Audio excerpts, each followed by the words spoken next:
Hi guys, welcome to Irish Footy Vlogs. Welcome to another Premier Division preview show. That's we'll start off with Bows and Derry. Just a quick little chat about that. That game's obviously postponed because obviously James Talbot called up to the Irish senior side, but Andy Lyons, Tierney, Devoy in the under 21 side. Derry got Boyce called up to the under 21 side recently as well. They may have one or two Northern Irish internationals, I'm not too sure, but obviously that game had to be called off. But it's great to see those players and League of Ireland players actually involved, isn't it, with the Irish under 21s who actually play that night in Bosnia as well. It's absolutely brilliant to see. I think young Jamie Mullins, who's 16, got called up as well for the 19s. I think he has, and if he did, absolutely fantastic. It's great to see so many young players that's on Bows being called up. It shows the quality of young players that we have. Probably some of the best young players in the league. An average age of 23 in the squad, absolutely amazing to see. And fair play to young Boyce off Derry as well. It's great that other players are getting a chance away from the Dublin region clubs. Your Dundalks, your Drogheds, Bows, Shamrock Rovers, all that. It's great to see players around the league getting a chance too, and absolutely excellent for the league and for themselves too. But this one's after getting moved. I'm not sure when it's been rescheduled for, but yeah, we don't have a game now this week, which could be good for us in a way because we're after signing two new young players. It might give them a chance to bed in, get used to the squad a little bit more, hopefully to get one or two training games played or behind closed doors games to see how we're going to line up without George Kelly. Yeah, I think this could be crucial to getting results going forward for us. A little break for us now is going to do us the world of good, I think. Yeah, I mean, Bolt, you'd be looking at this game with your eyes wide open. Drogheda and Sligo Rovers at Headingley Game Park. And Sligo, obviously, 7 defeats in all competitions in a row. Bit of upheaval at the club recently, Daz, in terms of Jordan Gibson has left the club to join Carlisle United. And to be fair, saying it for a while, he hasn't been playing well for a while for Sligo. So I'm not really sure what went on there or whatever. But he's left the club. Andre Wright, who you'll talk about now in a second, has joined the club. Obviously hasn't played yet. And Melvin Lonergan, a Ugandan international, don't know much about him, obviously, but he's joined the club as well. So Greg Bulger should be back for this game as well. He's been a big loss for Sligo. Look, it is a huge game for Sligo because all these defeats, including one to Bows recently, which kind of meant Bows could reel them in. So Sligo need to be going to draw, even getting a point. They need to stop this losing streak very quickly, don't they? I actually think a point's not good enough. I think they should be going and getting a result now, getting 3 points, getting back to winning the ways. They haven't quite looked the team they have looked 10, 12, 13 games ago, where they kind of were a little bit unbeaten, and you would be worried playing against them because they were up there, third position throughout the whole season and thoroughly deserved to be, if not higher in the league. They've been having a great season and some great players there. And like I said, Bulger coming back now, that might be someone that could slot in nicely and actually anchor the midfield and stop leaky goals and show up a leaky defence, be an extra man back there, more experience and a calm balls they need in there, don't they, at the moment? Actually, a bit of leadership, someone who's going to get stuck in and make that tackle when it's needed. So I think he's going to be like a new signing maybe for them coming back into the team, and he's going to fill that gap in midfield I think that's been missing for them in recent times. And yeah, look, Gibson moved to Carlisle. It's a good move for him on a personal level for an individual player. He's going to be a professional player in England now, but I've seen a lot of sour faces from Sligo fans, and they've been talking to me. They weren't happy about it, and he wanted out with the club. He went the wrong way about it, I heard, and he wasn't really given 100%. And a lot of players, like even likes of players that left Bows in recent times, like the likes of Danny Grant, now played 100% throughout the whole season, even when they knew the move was coming. It's not like they started to not put in the tackles, that they started to slope a bit because of it. They might be getting worried of an injury. Gibson seemed like he got the move and he's kind of happy about it and didn't want to get injured or that. So this kind of looked like he stopped caring, which is not good to see from a player. But he's gone to Carlisle now, and obviously they brought in Wright, and we all know what he can do, especially myself. And he was a very good player for Bows, and I wish him all the best at Sligo. I think he's going to be a great signing for them. Yeah, I mean, Andre Wright as well. Yeah, you think he will be a good signing for them. I've heard talk of Sligo fans saying that he could end up on the wing, but no, he's not a winger, isn't he? No, I don't think Wright is a winger, not whatsoever. No. He's kind of one of those players that you put up front that needs more players around him, but he can make it happen when he's got support, and Sligo have support around the whole team when they play well. So I think Andre Wright will fit in well with them. I would have loved him back at Bows. I definitely would have taken him back, especially with Kelly after being, he's going to be out for a few games, and we brought in 2 or 3 unknown players to the team, like no one's really heard of them, the young players from England. that doesn't mean they won't do well. But Andrew Wright was someone who was here, who's proven he scored goals and played well even when he didn't score. So I was disappointed we missed out on him. But I do rate him highly, and I think he would be a great player for Sligo. Yeah, I mean, Drogheda obviously were in a bad run, but that win in Dundalk was a huge 3 points in so many ways. Brown and Kane, their fullbacks, really back to form in that game. Joe Redmond has come in at centre back and made a real difference. He's only 21, came from Birmingham, was at Cork last season for a little while, but he impressed me in the games I've seen him at Cork. But he's actually impressed me for Drogheda in the first couple of games. He's fitted like a hand to glove there at this moment in time into that defence. I think he looks to be a very seasoned pro for his age. He's calm on the ball. He's technical. He could find a pass, and he has experience. And he's went over from here. He's with Cork. He went to Birmingham in England, and he's training in a full-time environment. And hopefully he'll have taken a thing or two he learned from their back here, and it could make him stand up there for next season. And I think he's been a very shrewd signing for Drogheda. One that might go under the radar. He's only 21, and I think he's going to slot in and be a long-term fixture for Drogheda if he stays there. If he keeps playing well this season, who knows? He could end up somewhere else next season and maybe back across the water later on in his career. But look, it's great. It's great signing for them. I think though too, with clubs in general, I think so many clubs have left it so late this season to bring players in. I don't know what that was about. It's been one of the latest times the season's gone by that everyone's left it late to bring in players. Like there's only like particularly does actually when a lot of the time you don't even have to negotiate with a club. That's the it's thing. Free agents a lot of the time. Yeah, free agents. There was no transfer fees. Now, unless these players were like, right, we'll let you know, and they're assessing all their options, and the club's relying on the player to come in, not the player relying on the club. So I think there's a big player imbalance of power there that probably held clubs to ransom, and that's probably why a lot of transfers took so long. Like there's 9 or 10 games left, and they're only bringing in players now. It could take a player 2, 3, or 4 games to get going. So very late leaving it, get business done, which is something I was not happy about at Bows either. And I'm sure lots of other supporters of the clubs won't be happy that they left it so late to do business. Yeah, absolutely. Drogheda and Sligo, what were you calling this one? I think it has to be Sligo win. I think it's going to be 1-0 Sligo win. Andrew Wright, 1-0 Sligo. I have a feeling the Sligo fans don't like this, but I have a feeling Drogheda are going to win this game. Sligo are going to continue losing actually for this one. I think Drogheda will... I think this will be the game Sligo turns it around now and starts getting up form back. They have to start finishing high up if Bows go on and win the cup around Europe. But that's ifs and buts. But Sligo are in the position where they can qualify for Europe and they can't let it slip away. Yeah, my question is their confidence as well. And obviously Drogheda, after winning last week, they tend to go on little runs like that. So it's a big game. It's a very interesting game. So I'll go with Drogheda, you'll go with Sligo. So it might end up in a draw. St. Patrick's Athletic take on Longford Town at Richmond Park. And, we've talked about how Pats have been decimated with injury and that. They're going to be missed Vish Yaris as well because he's with the Czech under 21s. I believe he's going to be starting for them as well. So he's going to be missing. So they're going to... Either Barry Murphy's going to come in, who, is a seasoned pro, but I would say the best years have gone by him for the last couple of years, or under-19 player Josh Keeley, who's rated highly actually at the club as well.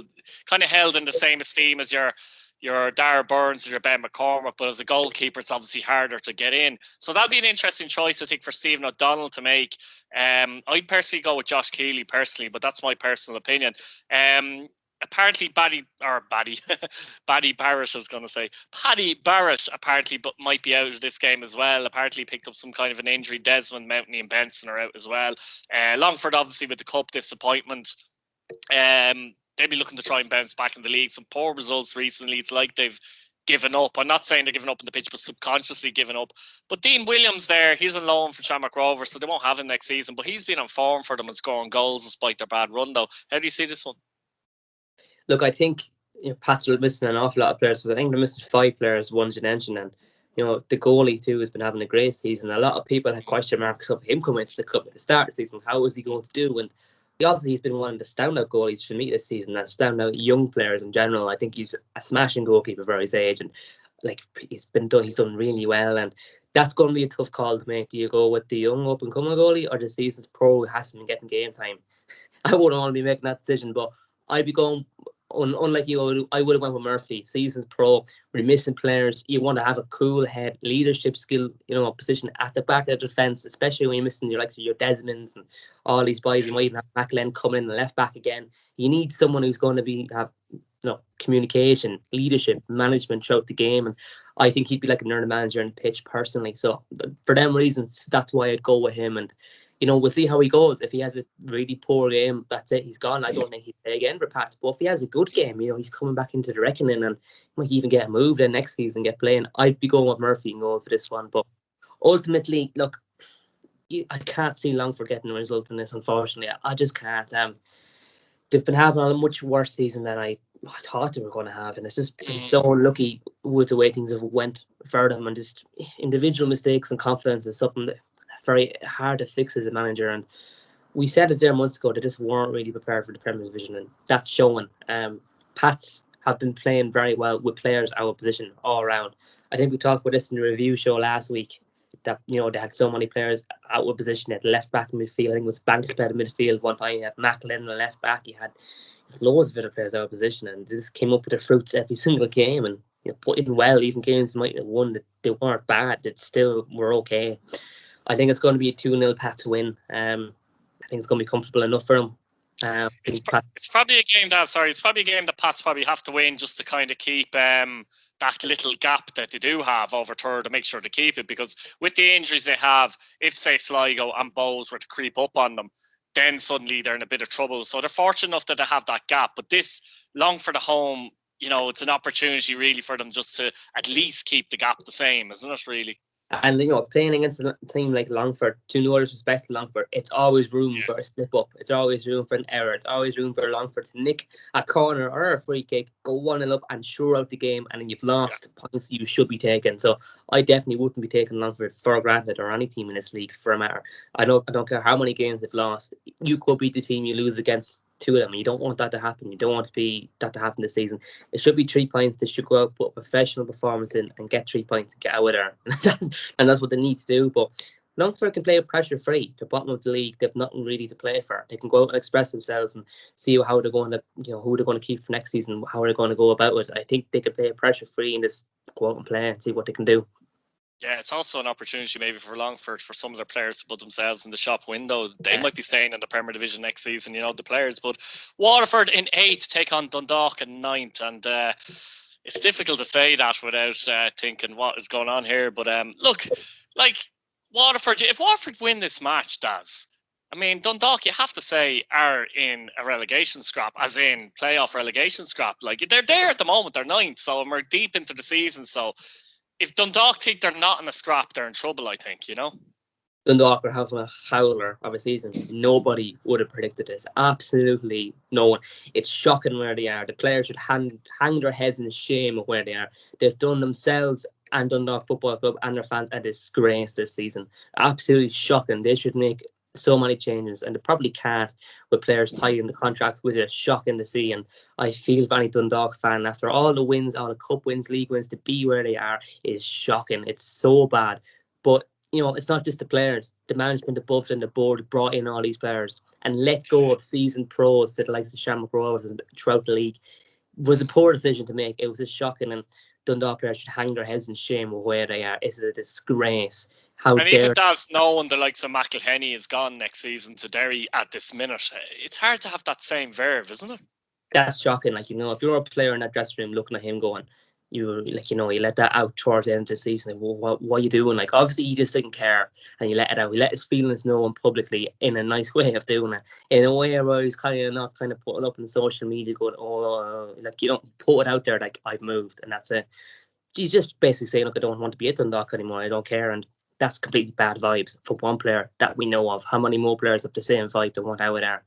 Quite a few out of contract, as at the end of the season. There's a good 9 or 10 of them out of contract, and most of them are the season pros, not the ones that signed up.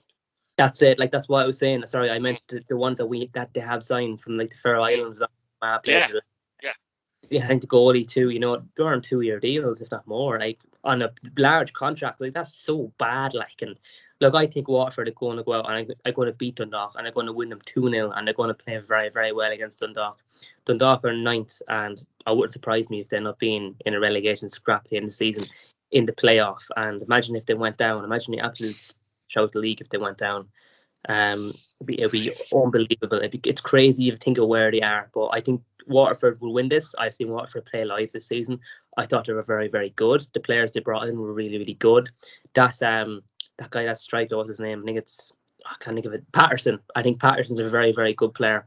And they brought him in and he's played a range of positions for Waterford. I think he's a smashing player. And Waterford have changed their season dramatically from where they were. They looked down and out at one stage.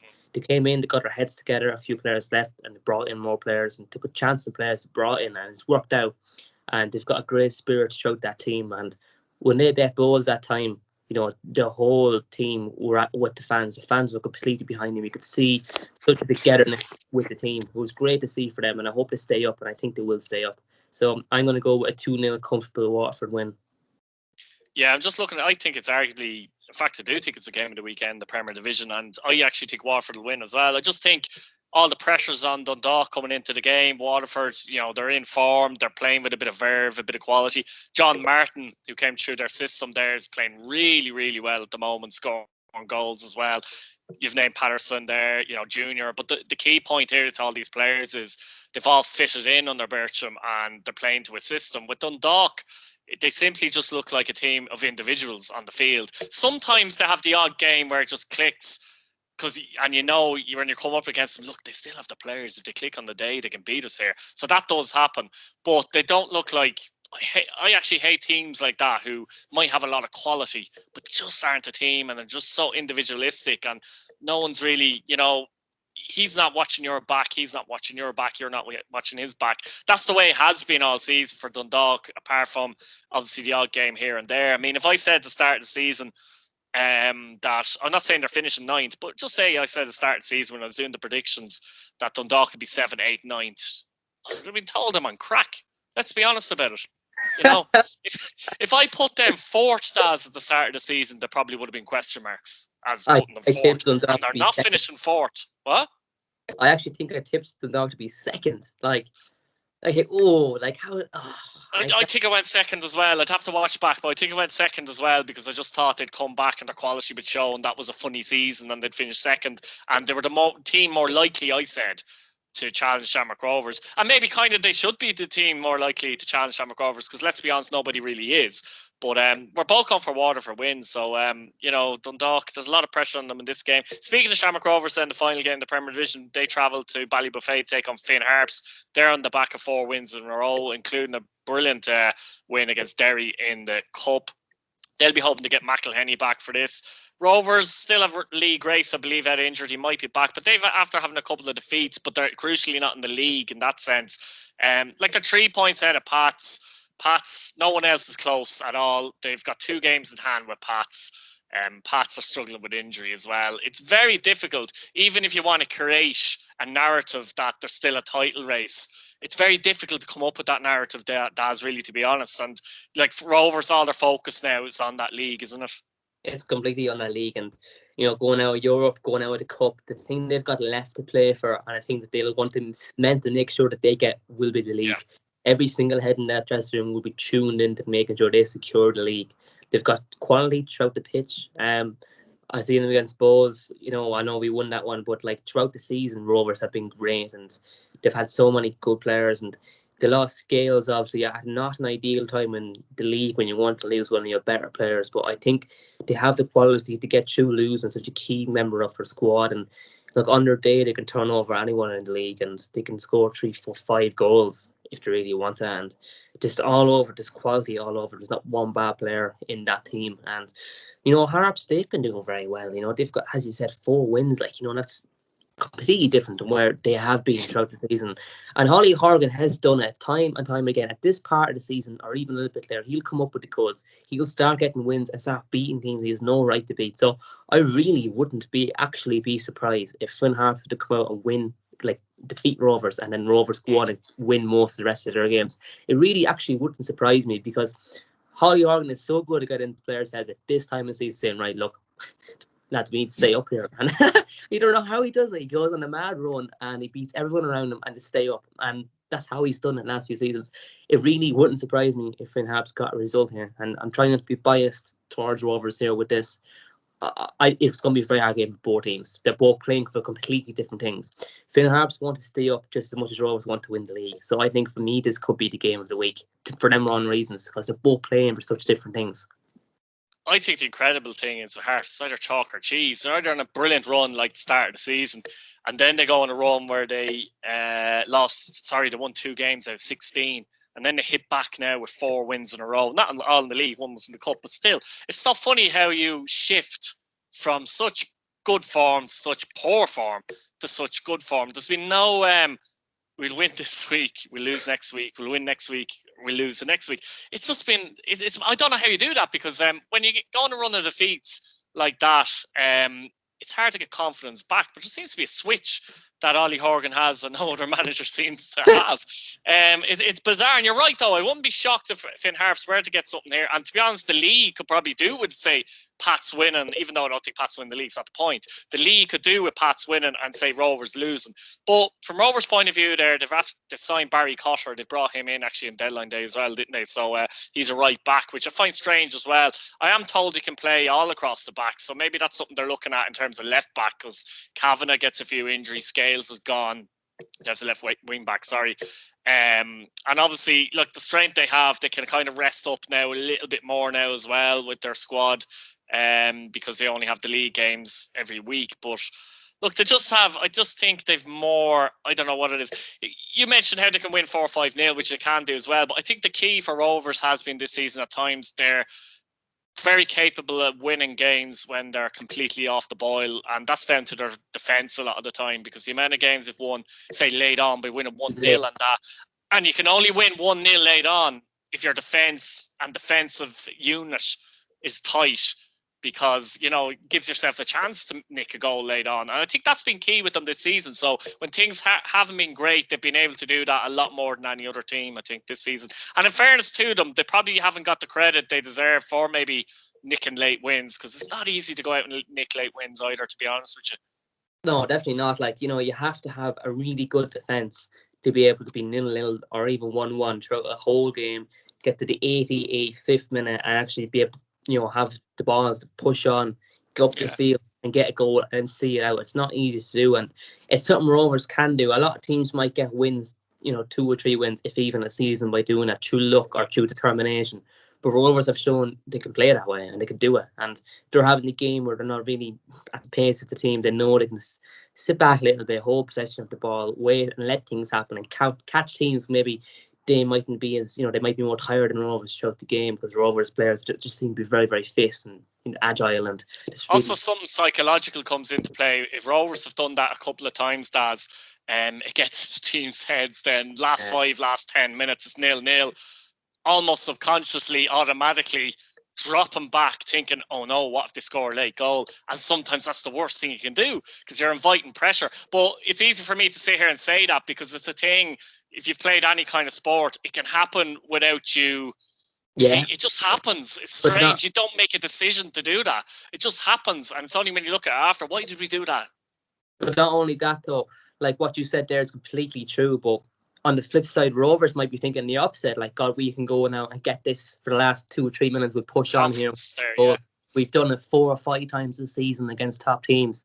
Like, they'll do that, and the other team then will just drop back, like you said, fearing that they're going to come at them. And Rovers will be hoping and pushing to try and get the win. And I could see this playing out to be a 1-1 draw. I think Harps will really want to get something out of the game, and this could be the slippery banana skin Rovers don't want to fall on, but this could be the one, I think. But as I said, look, they could lose this but go on a vast winning streak again to win the league title, which probably will happen. But I can see Harps putting it up to them, and I won't be shocked if they do get a result. But equally, look, it's very hard to call Rovers could go out and win 3-0 either. Yeah, no, I agree with you there, but I do think Rovers will go there and nick it. I think no matter what, this is going to be a difficult game for Rovers. I actually don't think they'll go and win it, say 2 or 3, nothing like you say. I think it's going to be difficult, but I think they'll pinch it, and they'll just do enough to pinch it. Maybe a 1-0 last minute again. But look, guys, we'll leave it there. Let us know what you think in the comments about any of the games. Like the video, subscribe if you're new, and hit your bell notification button. Cheers again, Daz. Thank you.